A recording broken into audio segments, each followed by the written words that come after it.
तो हम ये बात कर रहे थे कि जब भी कोई प्रोडक्ट को मैन्युफैक्चर किया जाता है, जब भी कोई प्रोडक्ट की मैन्युफैक्चरिंग होती है, तो हमारे कुछ कुछ खर्चे आते हैं। हमने बोला था जब भी कोई प्रोडक्ट बनाते हैं तो सबसे पहला जो सबसे इंपॉर्टेंट खर्चा आता है वो मटेरियल का खर्चा आता है, बेसिकली रॉ मटेरियल का, जिसके रिगार्डिंग हमने ऑलरेडी अपने पिछले चैप्टर में बात कर ली। अब जो दूसरा सबसे बड़ा खर्चा आता है कोई भी प्रोडक्ट बनाने में, कोई भी कॉस्ट आती है जो हमारी प्रोडक्ट बनाने में, वो आती है लेबर की। क्योंकि रॉ मटेरियल तो चलो आ गया, मशीन लग गई, लेकिन उस मटेरियल के ऊपर, मशीन के ऊपर काम कौन करेगा?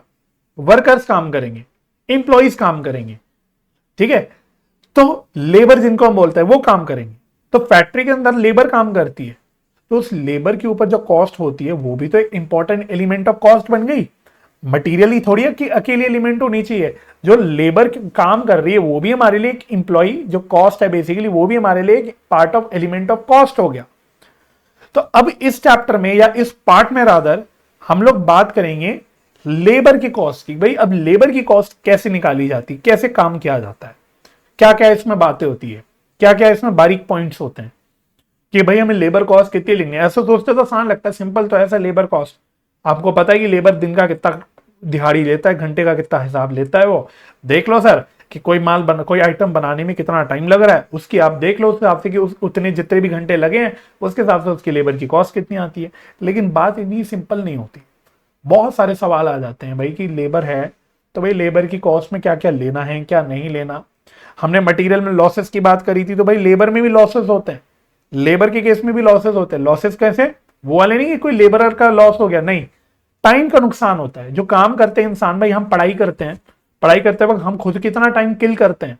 हमने बोला मैं 9 से 12 पढ़ाई करता हूँ, 9 से 12 3 घंटे पढ़ाई करता हूँ, बट हम भी जानते हैं रियलिटी में वो 3 घंटे में एक्चुअल पढ़ाई नहीं कर रहे।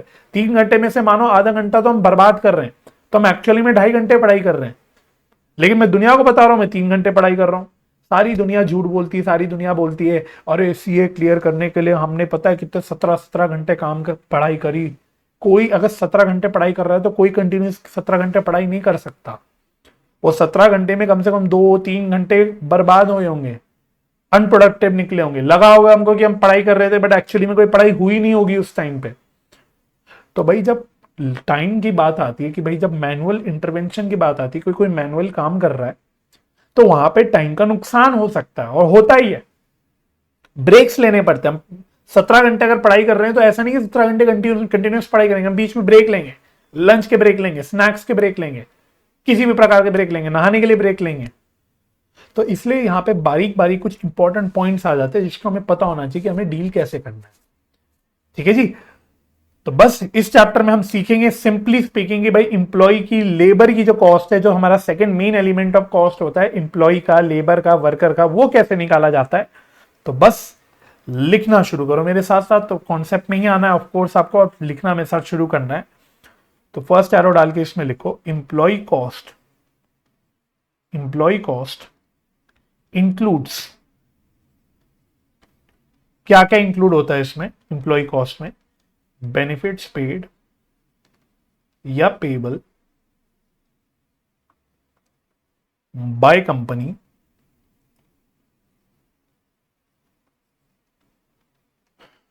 To its employees oblique workers such as wages, salaries, bonus, other incentives,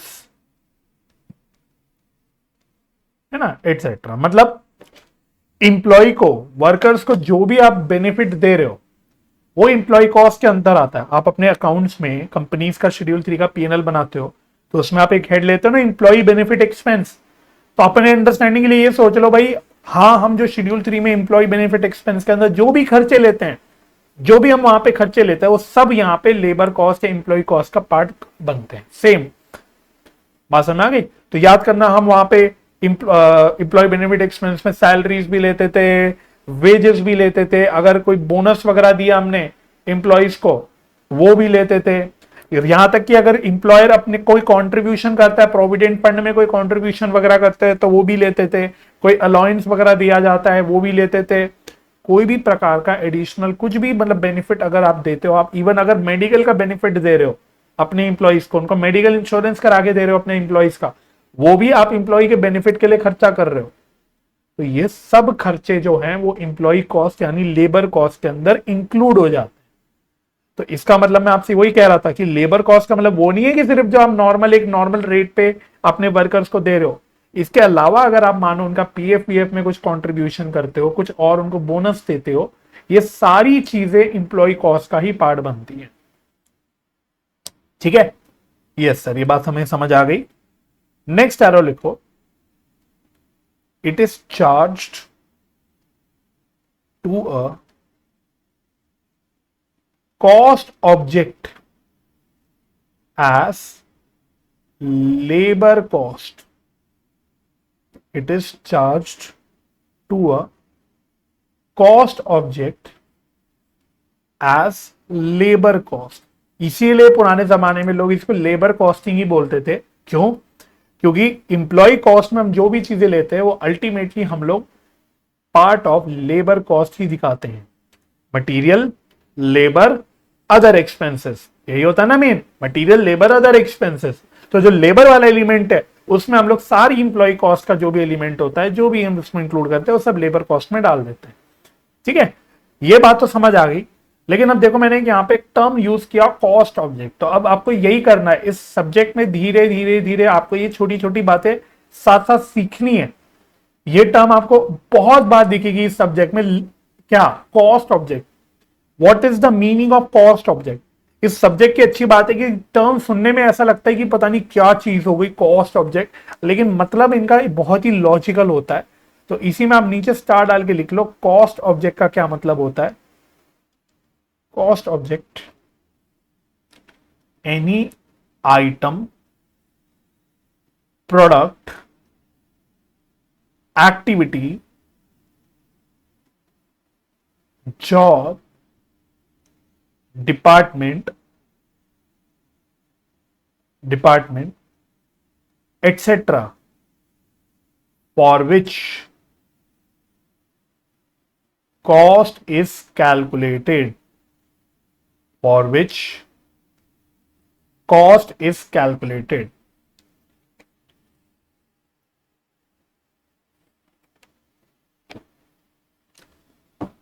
तो ये टर्म अब आपको अच्छे से याद रखनी है।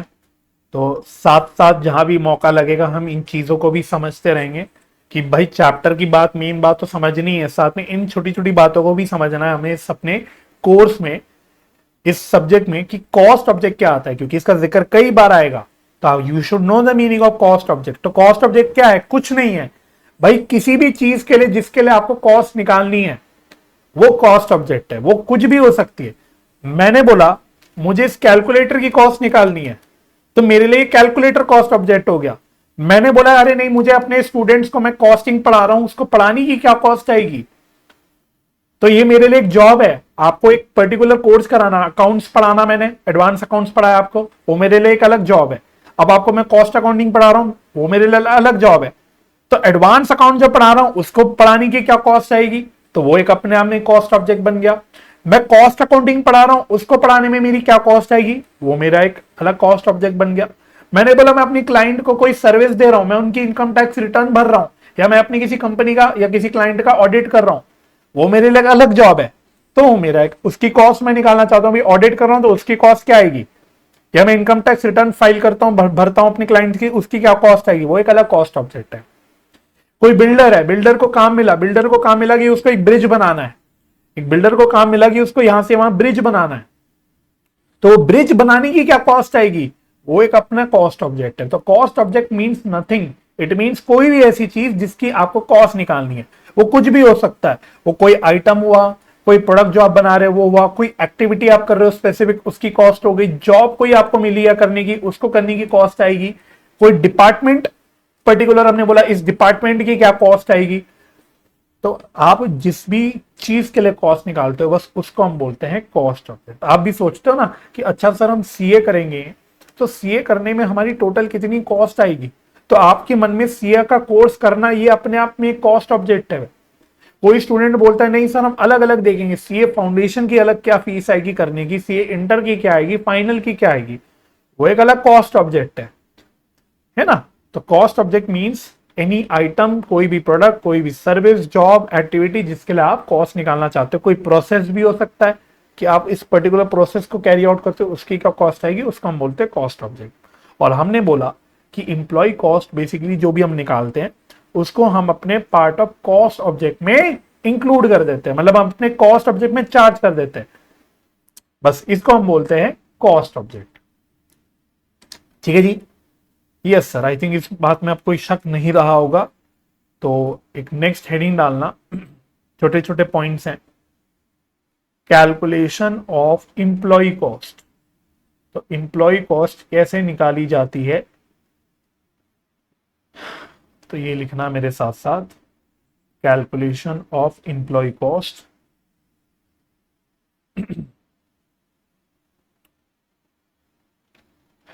तो इसमें हम क्या लेते हैं, तो इसमें लिखना बेसिक वेजेस या सैलरीज। आपने इनकम टैक्स पढ़ लिया है तो आपको देखना फेमिलियर लगेगी चीजें। बेसिक सैलरी तो पढ़ते हो आप इनकम टैक्स लॉ में, जब आप सैलरी हेड के बारे में पढ़ते हो तो वहां पर सैलरी के अलग अलग कंपोनेंट्स पढ़ते हो। बेसिक अलग होती है, फिर डीए का पढ़ते होगे, डियरनेस अलाउंस, डियरनेस अलाउंस जिसको हम प्यार से डीए बोलते हैं, ये भी एक कंपोनेंट होता है। तो ये भी इंप्लॉय कॉस्ट का ही पार्ट है ना। आप तरह तरह के अलाउंसेस पढ़ते होगे, education allowance, travelling allowance, convince allowance, है ना। अलग अलग इंसेंटिव्स होते हैं, बोनस वगैरह होते हैं, कुछ भी आप किसी भी नाम से ले रहे हो। हाउस रेंट अलाउंस आपने पढ़ा होगा, उसके आप एग्जेम्पशन के बारे में पढ़ते होगे कि भाई हाउस रेंट अलाउंस के एग्जेम्पशन कैसे निकालते हैं, ये चीज विच एवर इज लोअर। तो ये जो हाउस रेंट अलाउंस दिया जा रहा है एम्प्लॉय को, ये भी एम्प्लॉय कॉस्ट का ही पार्ट बनता है। इसी तरह से कभी कभी हम लोग ओवर टाइम के पेमेंट एक्स्ट्रा करते हैं। ओवर टाइम पेमेंट, किसी मेरे वर्कर ने ओवर टाइम काम किया, सुना भी होगा आपने, ओवर टाइम का पैसा मिला, तो एक्स्ट्रा एडिशनल पैसा हमने किसी को एडिशनल पेमेंट करा कि भाई उसने ओवर टाइम काम किया, तो जो ओवर टाइम की पेमेंट करी हमने, that is also employee cost. अच्छा, इंप्लॉयर्स को कभी कभी लीगली कुछ कुछ इंप्लॉय बेनिफिट फंड्स वगैरह में कंट्रीब्यूशन करनी पड़ती है, अपनी जेब से खुद से करनी पड़ती है। जैसे कि प्रोविडेंट फंड में, ईपीएफ प्रोविडेंट फंड में कंट्रीब्यूशन करता है एम्प्लॉयर। पढ़ा होगा आपने अपने इनकम टैक्स में भी कि इंप्लॉय का कंट्रीब्यूशन अलग होता है, एम्प्लॉयर का कंट्रीब्यूशन अलग होता है। तो मैं लिख देता हूं ईपीएफ। इसी तरह से एक होता है ईएसआई, एम्प्लॉय स्टेट इंश्योरेंस, या कोई भी और सुपर एनुएशन फंड, जैसे ग्रेचुइटी वगैरह का कंट्रीब्यूशन होता है, उसकी फंड में कंट्रीब्यूट करा जाता है।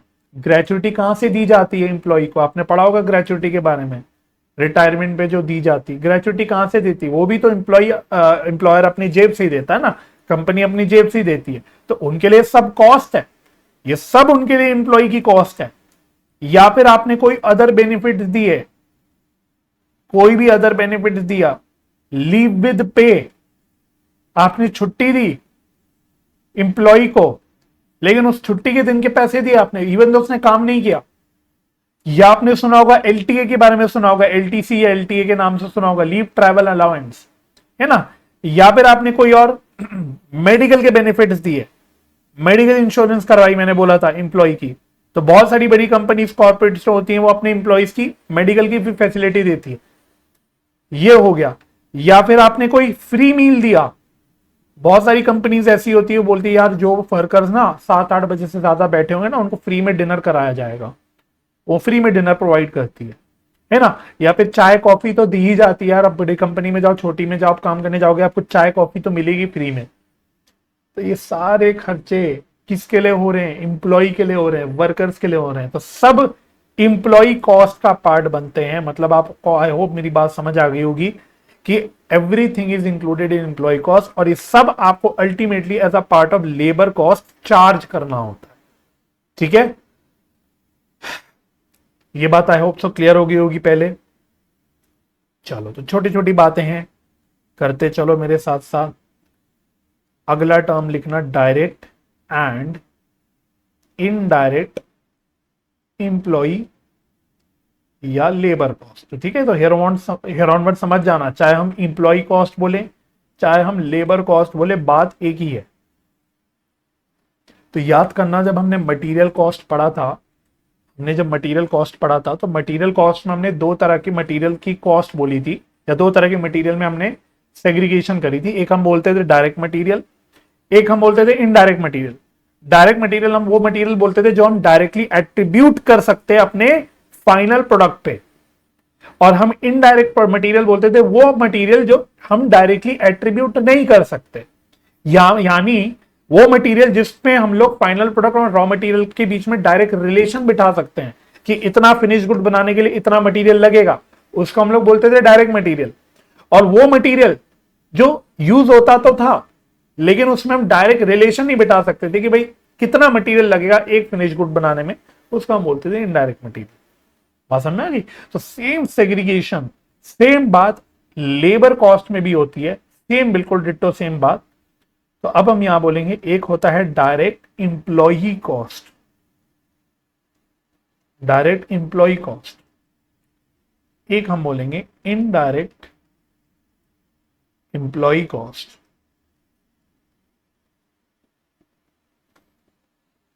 तो देखो डायरेक्ट इंप्लॉय कॉस्ट क्या होता है, इनडायरेक्ट इंप्लॉय कॉस्ट क्या होता है। तो डायरेक्ट इंप्लॉय कॉस्ट में लिखना can be directly attributed to a, अब मैं ये टर्म लिख सकता हूं क्योंकि अब मैं आपको बता चुका हूं, कॉस्ट ऑब्जेक्ट। मतलब वही है कि फिनिश गुड जैसे हो गया कि मेरे को फिनिश गुड की कॉस्ट निकालनी है, तो वो मेरा कॉस्ट ऑब्जेक्ट बन जाएगा। तो जहां पे मैं डायरेक्ट रिलेशन बिठा सकता हूं कि कितना इंप्लॉय कॉस्ट लगता है मेरा एक यूनिट ऑफ कोई मेरा ऑब्जेक्ट, यानी एक यूनिट ऑफ मानो फिनिश गुड बनाने में, तो अगर मैं ये रिलेशन बिठा सकता हूं तो वो जो इंप्लॉय कॉस्ट होगी वो that will be direct employee cost. लेकिन अगर मैं ऐसी रिलेशन नहीं बिठा सकता तो फिर वो इनडायरेक्ट हो जाएगी, can not be directly attributed to a cost object. तो ऐसे हम लोग इंप्लॉय कॉस्ट को बोल देंगे इनडायरेक्ट इंप्लॉय कॉस्ट, है ना। तो बाकी आपको बाद में बताया जाएगा। देखो जो इनडायरेक्ट मटेरियल होता है, जो हमने मटेरियल कॉस्ट में बात बोली थी, करी थी, और जो इनडायरेक्ट इंप्लॉय कॉस्ट की जिसकी बात हम यहाँ कर रहे हैं, ये बेसिकली ओवरहेड्स में चला जाता है, इनको हम ओवरहेड्स बोलते हैं। तो आपको अगर याद होगा, आप फाउंडेशन में भी पढ़ते थे जहां पे आप मैन्युफैक्चरिंग एंटिटीज के फाइनल अकाउंट्स बनाना सीखते थे, तो वहां पे आपको सिखाया जाता था overheads is equal to indirect material plus indirect labour plus other indirect expenses, तो उनको मिला के हम ओवरहेड्स बोलते हैं। तो अल्टीमेटली जो इनडायरेक्ट मटेरियल है वो, और यहाँ पे जो इनडायरेक्ट लेबर या इंप्लॉय कॉस्ट है वो, ये अल्टीमेटली हमारा ओवरहेड्स में चला जाता है, जिसके बारे में हमारा नेक्स्ट चैप्टर होता है ओवरहेड्स का। तो ये धीरे धीरे बात आपको समझ आएगी, है ना। फिर आप कॉस्ट शीट बनाना जब सीखोगे आप, कि कैसे किसी प्रोडक्ट की आपने कॉस्ट निकाली, अब उसकी शीट कैसे बनती है, फाइनल पर यूनिट कॉस्ट निकालना है, जो भी निकालना है वो कैसे प्रेजेंट किया जाता है, उसमें भी आप सेग्रीगेट करके चलोगे। लेकिन उसके लिए आपका बेस क्लियर होना चाहिए कि भाई हाँ ठीक है, डायरेक्ट लेबर कॉस्ट क्या है, डायरेक्ट मटेरियल कॉस्ट क्या है, इनडायरेक्ट लेबर क्या है, इनडायरेक्ट मटेरियल क्या है, यू शुड नो दिस। इसलिए हम यहां पे इसकी चर्चा कर रहे हैं। ठीक है जी, तो एक ये बात हो गई। इसी तरह से अगला पॉइंट, नेक्स्ट हेडिंग लिखना डिडक्शंस मेड फ्रॉम सैलरी या wages to arrive at in hand salary or income of employee या वर्कर्स।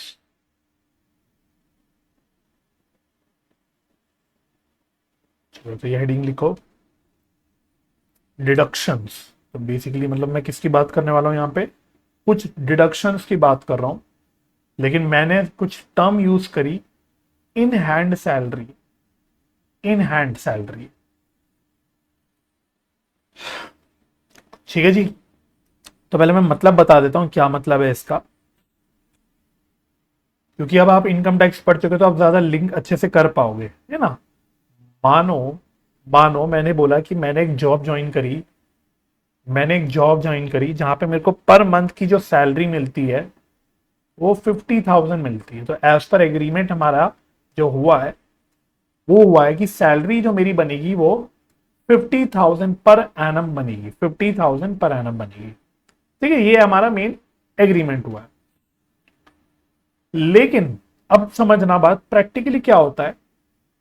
आपने सुना होगा, आपने इनकम टैक्स में अपना टीडीएस का चैप्टर पढ़ा होगा, आपको पता होगा कि भाई इनकम टैक्स एक्ट के तहत जो सैलरी की पेमेंट की जाती है उसमें सेक्शन 192 में इनकम टैक्स के अगेंस्ट टैक्स की डिडक्शन करनी होती है।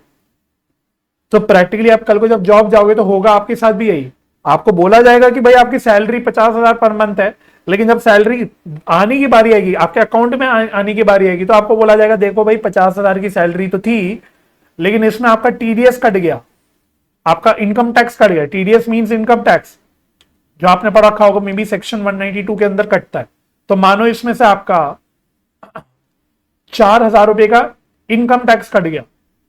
इसके अलावा जब आप जॉब ज्वाइन करोगे तो आपका पीएफ का अकाउंट खोला जाएगा, क्योंकि आपके सैलरी की आपकी खुद की पीएफ की कंट्रीब्यूशन काटी जाती है, बराबर बराबर होती है। आपने पढ़ा होगा इनकम टैक्स में कि इंप्लॉयर एम्प्लॉय की बराबर बराबर कंट्रीब्यूशन होती है।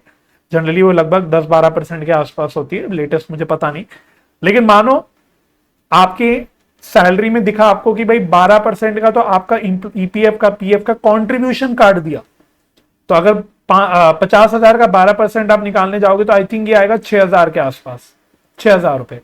तो आपके इन पैसे आए कितने आपके अकाउंट में, आपके बैंक अकाउंट में आप देखोगे कि अकाउंट में तो 40,000 ही आए। सैलरी बोली गई थी 50,000 की, आप सोच रहे थे मन में लड्डू फूट रहे थे कि अरे वाह मेरे अकाउंट में हर महीने 50,000 आएंगे, लेकिन जब एक्चुअली में सैलरी आने की बात आई तो आपने देखा कि आपके खुद के बैंक अकाउंट में 40,000 की सैलरी आई, क्योंकि 4,000 रुपए का तो टीडीएस काट दिया और 6,000 रुपए का पीएफ का कंट्रीब्यूशन काट दिया। मैंने अभी 2 एग्जांपल लिए। तो बच्चों ये जो 40,000 रुपए का जो आपके अकाउंट में, मतलब इंप्लॉय के अकाउंट में एक्चुअल सैलरी आई, इसको हम बोलते हैं इन हैंड सैलरी। ये टर्म आप सुनोगे बहुत अपने प्रैक्टिकल लाइफ में, आई डोंट नो सुनी भी होगी मे बी। इन हैंड कितनी आती है ऐसे पूछते हैं कि भाई तेरी इन हैंड कितनी आती है, ये पूछा जाता है। तो हर कोई बोलता है यार इन हैंड तो कट कटा के इतनी ही आती है, मेरी है तो सैलरी इतनी लेकिन कट कटा के इतनी ही आती है, ऐसे बोला जाता है। तो this is known as in hand salary. तो होता क्या है, कंपनी के पॉइंट ऑफ व्यू से उन्होंने तो बोला कि मेरी इंप्लॉय की कॉस्ट 50,000 है, मेरी इंप्लॉय की कॉस्ट तो 50,000 है, मैं अपनी इंप्लॉय को 50,000 की सैलरी दे रहा हूं, लेकिन उसमें से वो टीडीएस ईपीएफ फलाना ढिंकाना ये सब काट कूट के इतनी ही सैलरी देता है। तो बात समझने की बात यह है कि भाई देखो इंप्लॉय कॉस्ट में तो पूरा 50,000 आएगा, लेकिन इंप्लॉय के लिए एक्चुअल इन हैंड सैलरी क्या आएगी, 40,000 आएगी। क्यों? क्योंकि बीच में कुछ कुछ कट कटा जाएगा। ये जो कट कटाने की हम बात कर रहे हैं इसी को बोला जाता है डिडक्शन, इसी को बोलते हैं डिडक्शन। और इन डिडक्शंस के बारे में देखो, अब यहां पे मैं बात कर रहा हूं, मैंने बोला deductions made from salary wages to arrive at in hand salary. बात समझ में आ गई कि भाई 50,000 की सैलरी में से क्या डिडक्शन कर रहे हैं जिसको करने के बाद मेरी इन हैंड सैलरी आ रही है। बस ये हो गया आपका टॉपिक। ठीक है, तो हम उन डिडक्शंस की बात करेंगे। भाई डिडक्शंस अगर आपको समझ आ गई ये डिडक्शंस है तो इन हैंड सैलरी निकालना कोई बात नहीं है। भाई मेन सैलरी लो, ग्रॉस सैलरी लो, उसमें से डिडक्शंस को माइनस कर दो तो आपकी इन हैंड सैलरी आ जाएगी। ठीक है जी, तो इसमें आपको 2 बाइफरकेशन निकालने, 2 बाइफरकेशन निकालना। 2 तरह की डिडक्शंस होती हैं, एक बोलते हैं हम स्टैट्यूटरी डिडक्शंस। स्टैट्यूटरी का मतलब क्या हुआ, जो किसी कानून के अंदर डिडक्शन करनी मैंडेटरी हो जाती है, और एक होती है बाकी अदर डिडक्शंस। तो कुछ डिडक्शंस ऐसी हैं जो कानूनन करनी ही पड़ती है। भाई आप कंपनी को ब्लेम नहीं कर सकते कि क्यों काट रहे हो भाई हमारे सैलरी में से, वो उनको करनी ही पड़ती है। जैसे टीडीएस की बात करी, भाई आप इनकम टैक्स का सेक्शन 192 पढ़ोगे तो वो डाल देता है प्रोविजन कि भाई हर इंप्लॉयर को, हर कंपनी को सैलरी में से टीडीएस काट के देना है। अब उसमें इंप्लॉयर थोड़ी कर सकती है कुछ, उनके ऊपर लीगल प्रोविजन है। सिमिलरली ईपीएफ जो कटता है वो भी एज पर लॉ कटता है, लॉ के तहत कटना होता है। ईपीएफ का अपना एक लॉ है, अलग एक्ट है। तो कुछ डिडक्शंस होती हैं जो वो लॉ के तहत होती हैं, जो करनी पड़ती है, उनको हमने बोल दिया स्टैट्यूटरी डिडक्शंस। लेकिन कुछ और भी डिडक्शंस हो सकती है, अदर डिडक्शंस, जो लॉ के तहत तो नहीं हुई, बट मानो एम्प्लॉयर एम्प्लॉय के आपसी समझौते एग्रीमेंट के हिसाब से हुई। तो जैसे स्टैट्यूटरी डिडक्शंस में आप एग्जांपल्स लिख सकते हो जो जनरली होती है, वो क्या क्या होती है। जैसे मैंने बोला, एम्प्लॉइज कॉन्ट्रीब्यूशन टू ईपीएफ या ईएसआई या कोई भी इस तरह के जो फंड्स होते हैं, तो उसमें जो एम्प्लॉय का खुद का कंट्रीब्यूशन है वो उनकी सैलरी में से काटा जाता है। वो अलग बात है, एम्प्लॉयर भी बराबर कंट्रीब्यूशन अपनी जेब से करती है, वो तो ठीक है, वो तो एक अच्छी बात है। लेकिन जो एम्प्लॉय का कंट्रीब्यूशन है वो उनकी सैलरी में से काटा जाता है, तो ये एक पार्ट ऑफ स्टैट्यूटरी डिडक्शन होता है। वैसे ही हमने बोला TDS, tax deductible at source, इसको आप ब्रैकेट में लिख सकते हो इनकम टैक्स। तो section 192 of income tax act 1961, इसके तहत जो सैलरी में से टैक्स काटा जाता है टीडीएस, ये भी एक स्टैट्यूटरी डिडक्शन है। और कुछ कुछ स्टेट्स के अंदर बच्चों प्रोफेशनल टैक्स भी काटना पड़ता है। ये आपने सैलरी हेड में पढ़ा होगा, आई एम श्योर। सेक्शन 16 में डिडक्शंस होती हैं दो, सैलरी में आपने पढ़ा होगा। एक स्टैंडर्ड डिडक्शन होती है 30%, 50,000 की, एक स्टैंडर्ड डिडक्शन 50,000 की होती है, और एक प्रोफेशनल टैक्स की भी डिडक्शन मिलती है। तो कुछ कुछ स्टेट्स में जैसे बैंगलोर बोल रहा हूँ, सॉरी, कर्नाटक वगैरह जैसे होती है स्टेट्स, या हरियाणा होती है मेरे ख्याल से, इन स्टेट्स में उनकी सैलरी में से कुछ प्रोफेशनल टैक्स भी कटता है। तो ये भी एक लीगल है प्रोविजन, लीगल ही मतलब है, ऐसा कह सकते हो, स्टैट्यूटरी डिडक्शन होती है, तो ये भी काटना पड़ जाता है। तो this is also part of statutory deduction, this etcetera, मतलब और भी हो सकती है डिडक्शन, तो मैंने एग्जाम्पल दिया है ना। लेकिन कुछ अदर डिडक्शंस भी हो सकती है, कुछ अदर डिडक्शंस भी हो सकती है जो अराइज होती है बिकॉज ऑफ सर्टेन एग्रीमेंट्स, तो ड्यू टू स्पेसिफिक एग्रीमेंट्स। तो कुछ डिडक्शंस ऐसी होती हैं सैलरी में जो करनी पड़ती है which arise due to specific agreements, कि एम्प्लॉयर एम्प्लॉय के बीच में कुछ एग्रीमेंट हुई है उसकी वजह से। जैसे for example voluntary contribution to PF और other similar funds. Sir PF तो आप ऑलरेडी लिखवा चुके, यहां पे पीएफ लिख तो दिया आपने, ईपीएफ, तो दोबारा अब उसको हाँ स्टैट्यूटरी बोला, आप यहां उसको अदर में क्यों डाल रहे हो। तो ये कुछ और एक्स्ट्रा पीएफ की बात होती है, ठीक है। तो ईपीएफ के अलावा भी तरह अलग अलग टाइप ऑफ प्रोविडेंट फंड्स होते हैं, जैसे पीपीएफ होता है, पब्लिक प्रोविडेंट फंड, उसमें वॉलेंट्री कॉन्ट्रीब्यूशन होती है, उसमें कोई मैंडेटरी नहीं होता। लेकिन मानो मैंने बोला यार मैं ईपीएफ के अलावा मैंने पब्लिक प्रोविडेंट फंड पीपीएफ भी अकाउंट खोल रखा है, तो मैं अपने एम्प्लॉयर को बोल देता हूँ यार तुम ईपीएफ तो काटते ही हो, एक काम करो मेरी तरफ से पीपीएफ भी काट के मेरा जमा करते रहना। तो ये वॉलेंट्री है, ये जरूरी नहीं है, लॉ के अंदर नहीं है, लेकिन क्योंकि मेरा एग्रीमेंट हो रखा है, मैंने एम्प्लॉयर के साथ एग्रीमेंट कर रखा है कि आप मेरा पीपीएफ भी काटते रहना, है ना। वैसे एक और होता है आपका, एक है आपका कुछ एन्युटी स्कीम्स होती हैं, एनपीएस चलता है आजकल, नेशनल पेंशन स्कीम्स, एनपीएस है ना। तो एनपीएस में भी वॉलेंट्री कंट्रीब्यूशन हो सकता है। तो मैंने हो सकता है बोला अपने एम्प्लॉयर को कि यार मैंने एनपीएस में अकाउंट खोला हुआ है, उसमें आप मेरा कंट्रीब्यूशन काट के डालते रहना। तो ये जो डिडक्शन है ये अदर में आ गई, ये स्टैट्यूटरी नहीं है, लॉ के अंदर नहीं हो रही, मैंडेटरी नहीं है, लेकिन ये हमारी एग्रीमेंट के हिसाब से हो रही है। वैसी इंस्टॉलमेंट्स ऑफ एनी लोन, तो बहुत सारी कंपनीज क्या होती है ना जो अपने सीनियर एम्प्लॉइज को, अपने सीनियर स्टाफ को लोन दे देती है कंसेशनल रेट्स पे या इवन फ्री ऑफ इंटरेस्ट, घर बनाने के लिए दे देती है, गाड़ी के लिए दे देती है, बच्चों की शादी के लिए दे देती है। तो कई कंपनीज लोन दे देती हैं। अब लोन दिया है तो उसकी किस्तें काटेगी ना कंपनी, भाई एक कंपनी ने अपने अगर एम्प्लॉय को लोन दिया तो हर महीने किस्तें काटेगी, भाई बैंक भी तो हर महीने किस्तें लेता है, ईएमआई वगैरह लेता है, तो इसी तरह से कंपनी भी तो लेगी अपने एम्प्लॉय से। तो यहां पे भी समझौता होता है, भाई क्योंकि मैंने लोन ले रखा अपनी कंपनी से, अपने एम्प्लॉय से, अपने एम्प्लॉयर से रादर, तो मैं एम्प्लॉयर को बोलता हूं यार आप ना हर महीने की सैलरी में से मेरी किस्तें काटते रहना। तो this also become the deduction, ये भी डिडक्शन है, ये भी कट के मुझे सैलरी मिलेगी, लेकिन ये अदर डिडक्शन है, कोई मैंडेटरी थोड़ी है कि भाई कंपनी को लोन देना जरूरी है, वो तो समझौता है मेरे और कंपनी के बीच में कि कंपनी ने मुझे लोन दे रखा है ना। या फिर इस तरह की बच्चों और कोई भी और डिडक्शन हो सकती है। मतलब इसमें ज्यादा पढ़ना नहीं है आपको, लेकिन आपको डिफरेंस समझ आना चाहिए कि एक मैंडेटरी लीगल डिडक्शंस है, एक है जो अदर डिडक्शंस है जो समझौता एग्रीमेंट से आती हैं। तो बस ये डिडक्शंस चाहे मैंडेटरी चाहे स्टैट्यूटरी हो चाहे अदर डिडक्शंस हो, ये दोनों कट कटा के हमें इन हैंड सैलरी कम मिलती है। 50,000 की सैलरी है तो उसमें कट कटा के मेरे को जो 40,000 रुपए मिल रहे हैं उसको मैंने क्या बोल दिया, इन हैंड सैलरी।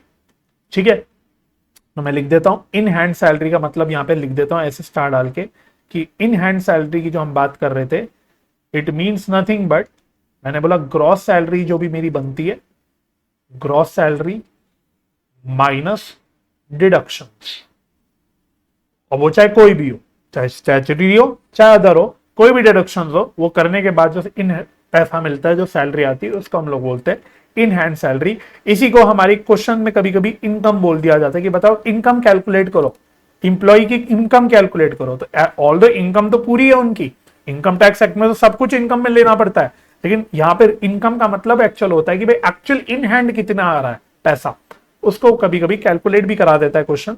तो इसलिए आपको ये पता होना चाहिए मतलब क्या होता है इसका।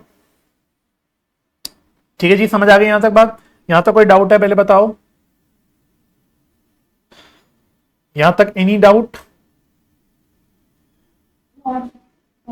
नो सर, ठीक है। चलो तो एक काम करते हैं, आज का लेक्चर इतना ही रखते हैं। तो मेरे को बस एक ब्रीफ इंट्रोडक्शन देना था इस वाले क्लास में, इस लेक्चर में, इस चैप्टर का एक ब्रीफ हमें आइडिया लग गया।